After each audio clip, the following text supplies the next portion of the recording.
e complicado. Sejam bem-vindos ao Espaço Opinião. Hoje começamos com a reforma da Justiça. Falamos da discussão do Orçamento de Estado para 2019. Questionamos também se devem ou não ser os deputados a aprovar as vacinas. Falamos dos municípios que podem vir a gerir estradas municipais em 2021. E na política internacional, vamos até ao Brasil analisar os primeiros 30 dias de Bolsonaro. São estes os temas que temos hoje para discussão. Comigo em estúdio César Oliveira. César, obrigada desde já pela sua presença.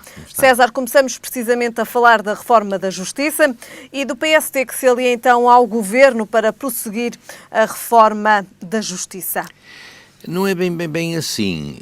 O PSD faz uma proposta e faz uma proposta no sentido de interligar com o Governo para tomar a iniciativa da abordagem aos líderes. Portanto, faz uma abordagem aos líderes via Governo. Isto, digamos, para também ter aqui, não aparecer um ato de rebeldia em relação ao próprio Governo. Portanto, o Parlamento deve debruçar-se sobre isso. Agora, o que está aqui em causa é que, neste caso concreto, vai sempre, e já está a haver, uma disputa de protagonismos em relação a esta matéria. Qualquer um dos partidos quer algum protagonismo sobre essa matéria. E, portanto, isto não tem que transitar, não deve transitar de uma forma exclusiva nos partidos políticos, senão estamos aqui a assistir a uma guerra de protagonistas. Eu penso que o Governo, é evidente que o Governo tem uma palavra muito importante a dar, e o Sr. Presidente da República também tem uma palavra muito importante a dar, uma resposta e uma palavra muito sancionantes, acho eu. Mas a solução para isto não é estarmos ali a discutir a reforma da Justiça ali em pleno plenário, naquelas guerrinhas com o Governo faz assim, o Governo quer assado, a CDU diz que não é preciso reforma nenhuma, o outro já diz que faz, o outro já diz que foi eles primeiro a apresentar. Há já aqui uma mistura, ainda não começou, e há aqui já uma certa guerrilha, uma certa instabilidade, Helena, percebe? Em que é que consiste esta reforma da Justiça? É tudo que, eventualmente, os timings, as decisões, os direitos dos cidadãos, digamos, as competências que cada órgão de justiça tem, que deve ser perfeitamente mais bem definidas, desde o topo até desde o topo, passando pelos tribunais, passando para, nomeadamente, os próprios cidadãos. Há aqui regras, por exemplo, a situação dos processos, as memórias dos processos. Há um conjunto muito vasto que tem que implicar a reforma da Justiça. O sigilo há de ser outra coisa que tem que ser tida em conta aqui em relação à reforma da Justiça. Não se pode continuar a estar num país em que a justiça é feita na rua, não pode ser. E os juízes, quando vão decidir, já estão condicionados a uma série de preconceitos, uma série de problemas, uma série de notícias que muitas vezes, são eles às vezes que as provocam, essas notícias, mas muitas vezes condicionam-nos a ter uma justiça célere e uma justiça mais justa. Portanto, eu penso que esta matéria, Helena, não devia ser, na minha opinião, devia ser criada o que é um órgão, uma comissão, como queira, no âmbito da Assembleia da República, com a participação do Poder Social, com a participação do Governo, percebe? E naturalmente com a supervisão do Presidente da República, devia ser criada uma comissão, um órgão, se quisesse, muito bem, muito isento sobre essas matérias e partidariamente, embora eu perceba que tenha que ser feito no âmbito da Assembleia da República, mas na minha opinião é o caminho mais certo, porque discutir no âmbito do plenário ou até numas pequenas comissões, onde há uma interferência muito grande da política partidária, não me parece bem, não me parece consiga, de facto, uma reforma da Justiça. O PSD deu as pontapé, mas eu penso que até do PSD estará disponível para encarar esta situação, como, aliás, tem sido anunciado pelo próprio Presidente do PSD, um objetivo e uma vontade em querer a Justiça de uma forma diferente,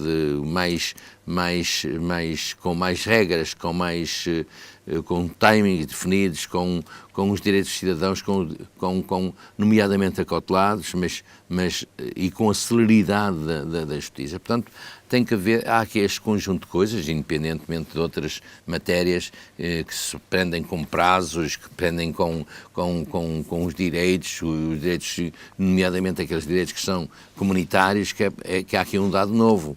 É que nós estamos integrados hoje em dia numa comunidade europeia e qualquer cidadão tem o direito de recorrer para o Tribunal Europeu. Portanto, nós temos que ter uma justiça também de alguma forma que seja, não é confinante, mas tem que ser enquadrada dentro daquilo que é as regras do Tribunal Europeu, porque senão andamos sempre aqui, os cidadãos, também a recorrer para o Tribunal Europeu e a perdermos tempo e a perder dinheiro, naturalmente. César, precisamente Rui Rio, que enviou aos líderes dos demais partidos um documento base para então um pacto na Justiça. Pois, ele enviou esse documento, mas...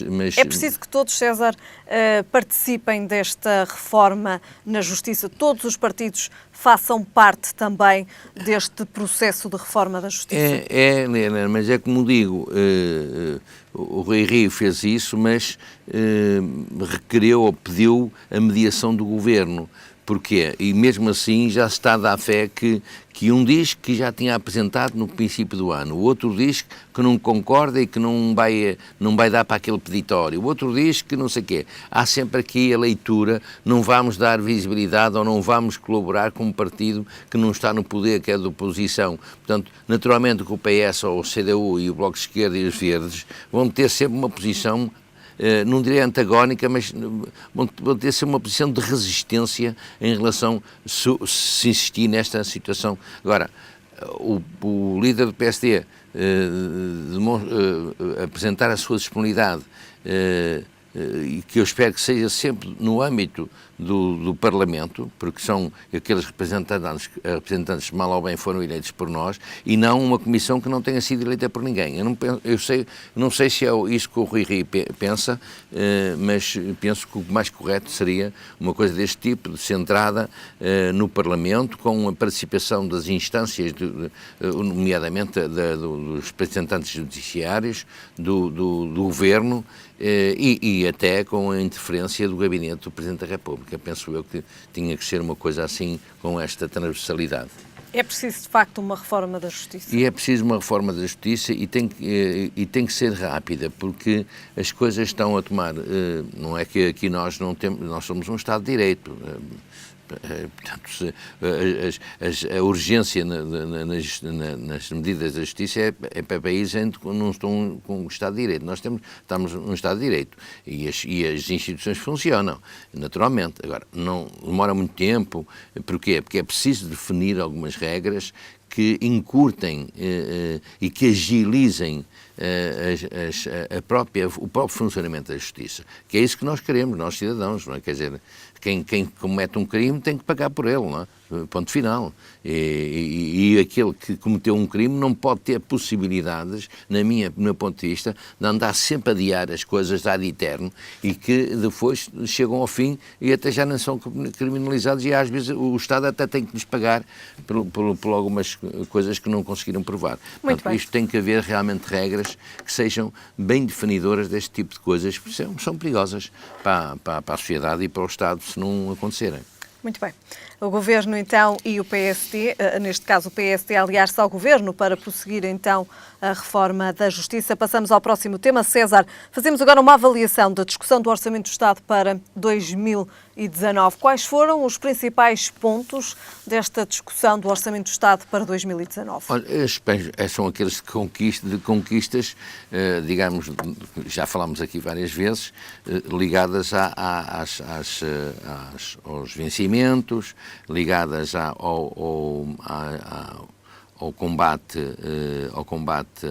às diferenças, aos transportes, ao ensino, à saúde. Tem havido alguns ganhos conquistados na especialidade, sobretudo aqueles ganhos que foram provados na especialidade e propostos quer pelo PS, quer por os partidos de esquerda. O que vai acontecer aqui nesta discussão não é nada de especial do que já tenha acontecido, porque houve 30 dias de discussão e de aprovação de todos os projetos na especialidade e nos 30 dias também foram aprovados e muitos recusados. Praticamente as propostas da oposição ao governo foram todas recusadas. Portanto, o que vai aqui acontecer neste dia é cada líder de força política tentar capitalizar para o seu lado aquilo que foi conseguindo, nomeadamente, por exemplo, o Bloco de Esquerda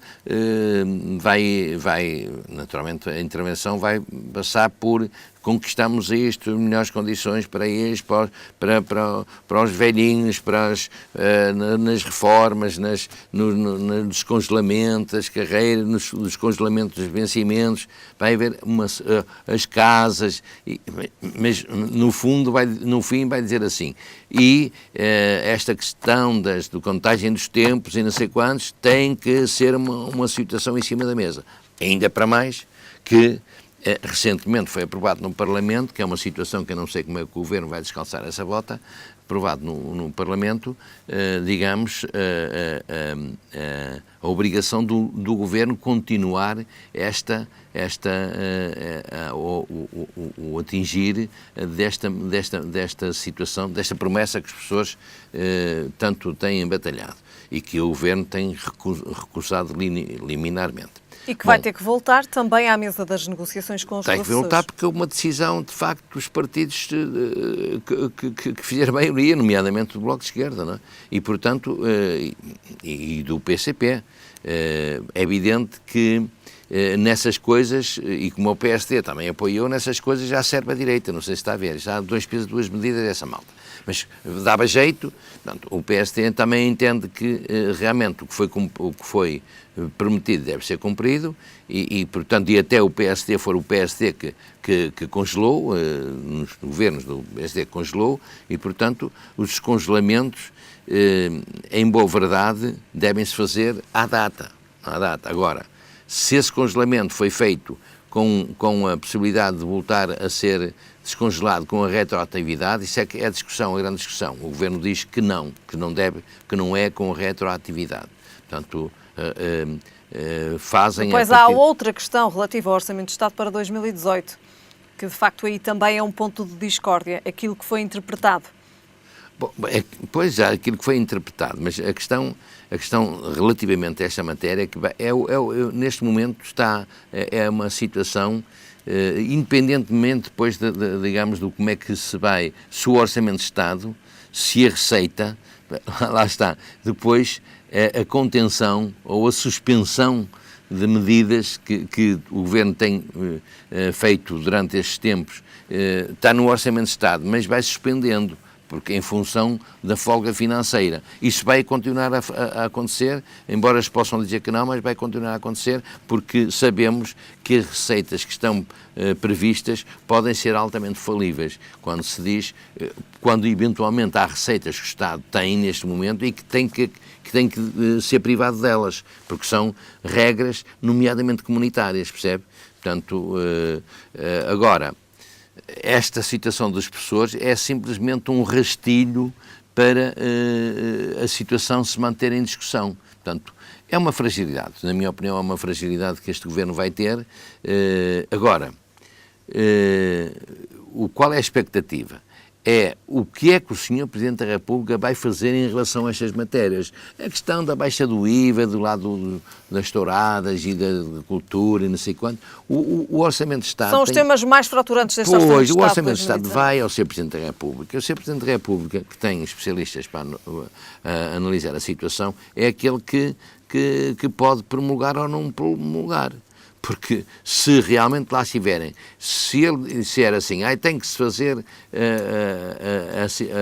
a corrigir a contagem dos professores, como é que o Governo vai fazer isto? Vai ter que reformular o orçamento, porque ele não está contemplado neste orçamento. Estão a ver? E está aqui com uma situação em cima da hora, que é mesmo em cima da hora da aprovação, não é? Desta discussão que é a aprovação final, e que de alguma forma cria alguma instabilidade e mal-estar em relação ao Governo, porque se assim for, se isso prosseguir, eles vão ter que arranjar fórmulas de contemplar isso. E pior que isso, Helena, é que depois vêm várias outras classes a reboque desta coisa das pessoas. Já estão aí as polícias, já estão aí, já estão aí as polícias, já estão aí os funcionários judiciais, já está aí toda a gente, e depois vem a seguir as pessoas, os enfermeiros também, os enfermeiros, depois vêm todos, vêm os médicos, vem tudo a seguir. Vem tudo a seguir. Tudo que é função pública, vem tudo a seguir. Ora, isto é um perigo que o Governo, quer dizer, temos que compreender a posição do Governo, quer conter. E, portanto, não pode abrir mão, e eu não sei como é que... A decisão, digamos, o que está, a expectativa, a minha expectativa em relação agora a isto tudo, é ver o que é que o Sr. Presidente da República vai fazer em relação a isto. Depende muito do que o Presidente da República vai fazer em relação a isto, com a posição que ele vai ter em relação a isto. Porque senão isto pode ser uma reversão muito grande em relação àquilo que são os objetivos do próprio Governo e contempla este orçamento. Muito bem. César, depois então de analisarmos a discussão do Orçamento de Estado para 2019 e também aqui a questão dos professores que está diretamente relacionada com esta discussão, passamos para o próximo tema. É um tema sobre saúde, a proposta do PCP que introduz no Programa Nacional de Vacinação mais 3 vacinas. Foi aprovada esta terça-feira. A Ministra da Saúde diz-se surpreendida.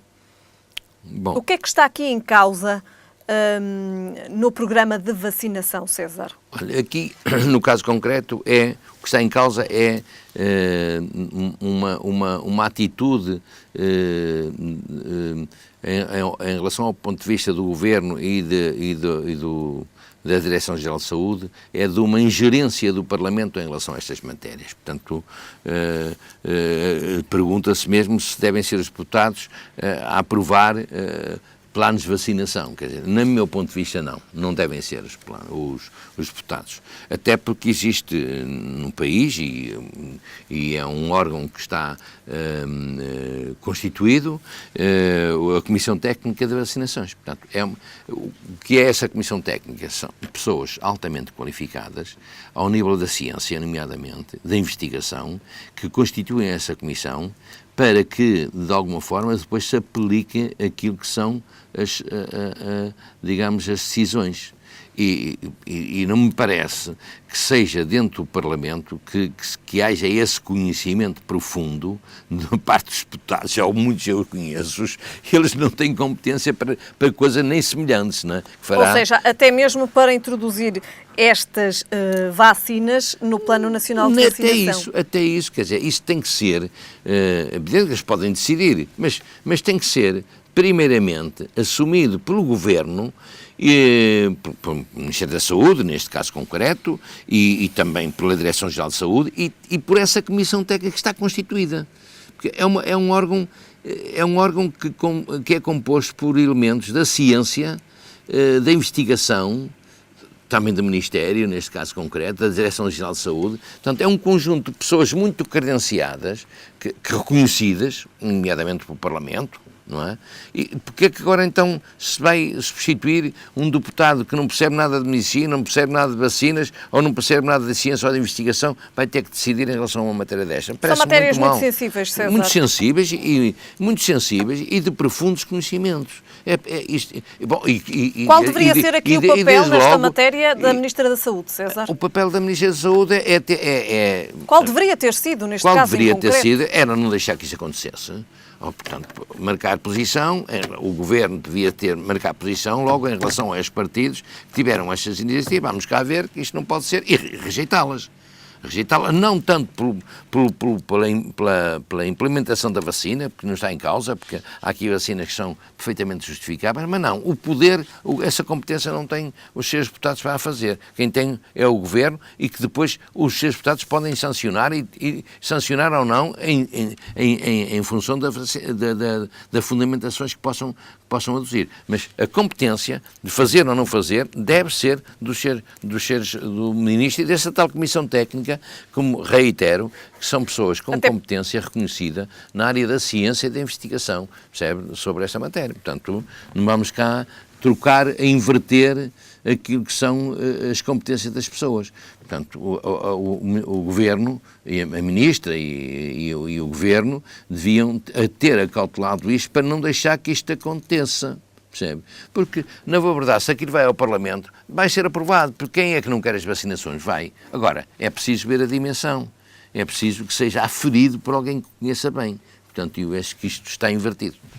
Acha que o poder político não deve aqui ter interferência direta naquilo que é o ato médico? Não, o poder político tem que ter interferência, mas é ao nível da governação. Não ao nível da decisão relativamente à medicação e também aqui, neste caso, às vacinas. E às vacinas, o poder político também está centrado no Governo. O Governo é que tem as competências de exercício das suas competências e digamos, do trabalho, do dia-a-dia, dos meios mais convenientes e da certeza das medidas. Não é? Muito bem, César. Fazemos agora aqui a passagem para o próximo tema. Falamos dos municípios e ainda naquilo que foi o acidente em Borba.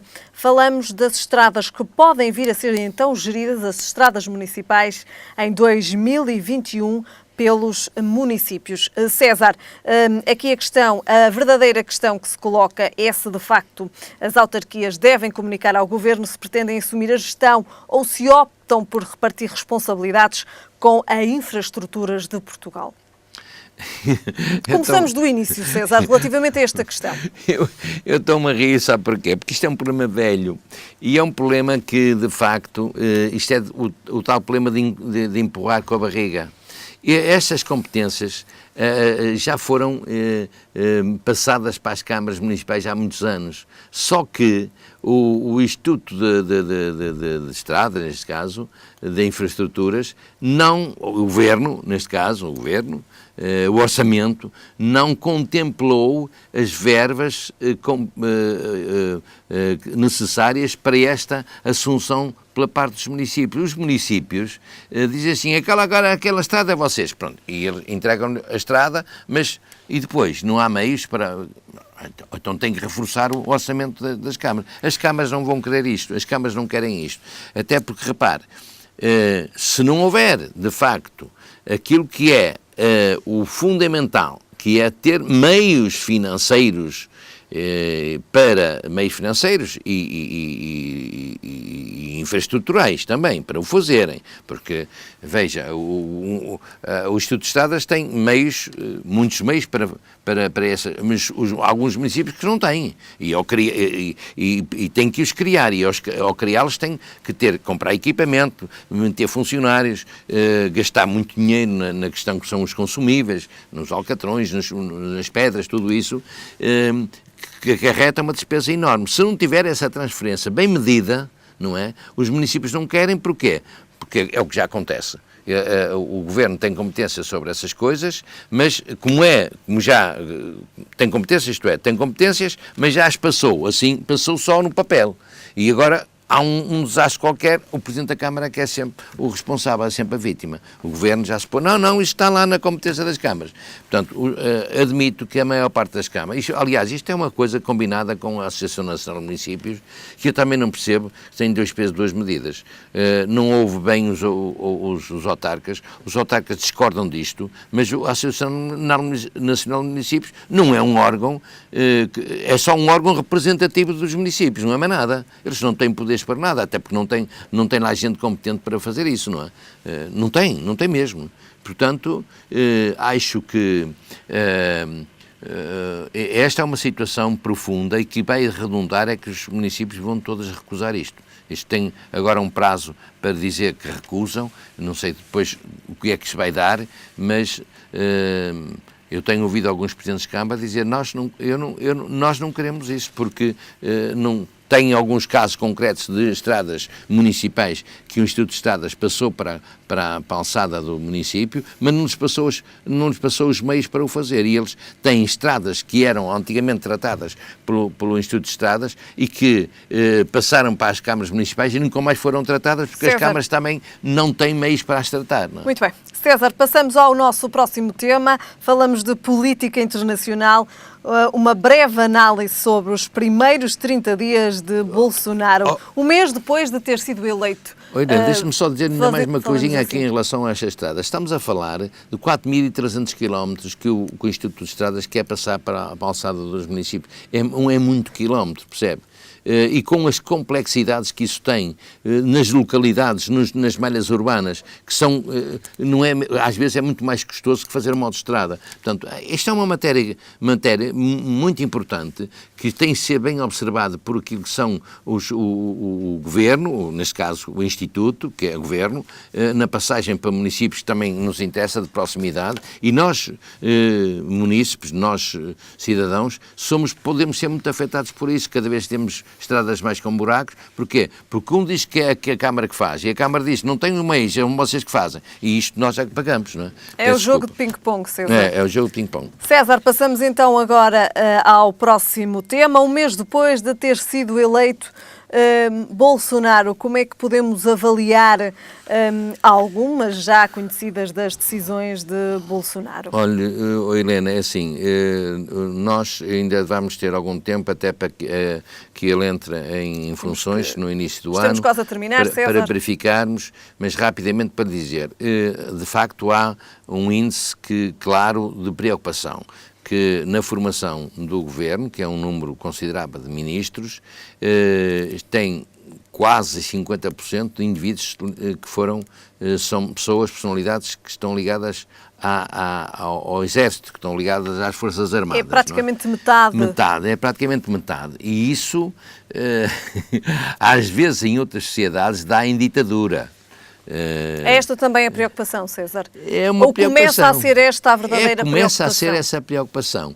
Repara que em áreas não é só na área da defesa, estão em outras áreas que estão a ser nomeados militares, ou que vão ser nomeados militares. E isso pode fazer perigar aquilo que é a atitude do Brasil. É evidente que o objetivo do Bolsonaro é tirar o Brasil do charco em que está, nomeadamente económico ou financeira, que é gravíssimo. E que tem um Estado social muito perigoso. É preciso aqui alguma mão dura e é preciso também, de alguma forma, não direi sacrifícios, mas é preciso criar meios para combater isso. Há aqui uma coisa, é um pequeno apontamento, mas para a gente refletir. Estou a ver aqui alguma proximidade entre o Brasil e os Estados Unidos, não é? Em termos de ideologias. Ideologias e também de acordos, ou portanto, o Brasil poderá controlar aquela área toda da América do Sul e não sei quê, e os Estados Unidos também, sim senhor, têm uma boa relação exatamente para segurar aquilo. Portanto, eu acho que o Bolsonaro vai apoiar-se muito nas políticas de proximidade com os Estados Unidos. Estamos a fechar, e isso César. pode ter coisas boas, pode ter coisas más. Enfim, há um ministro para o controle da comunicação. Veja, está a ver, não é? Muito bem. César, terminamos então hoje a falar de um mês depois de ter sido eleito Jair Bolsonaro e aqui também as escolhas já conhecidas, algumas delas relativamente então à formação de governo. César, voltamos a ver-nos na próxima semana. Até para Boa a semana, semana. Helena. Foram então estes os temas hoje em análise. Estamos de regresso amanhã.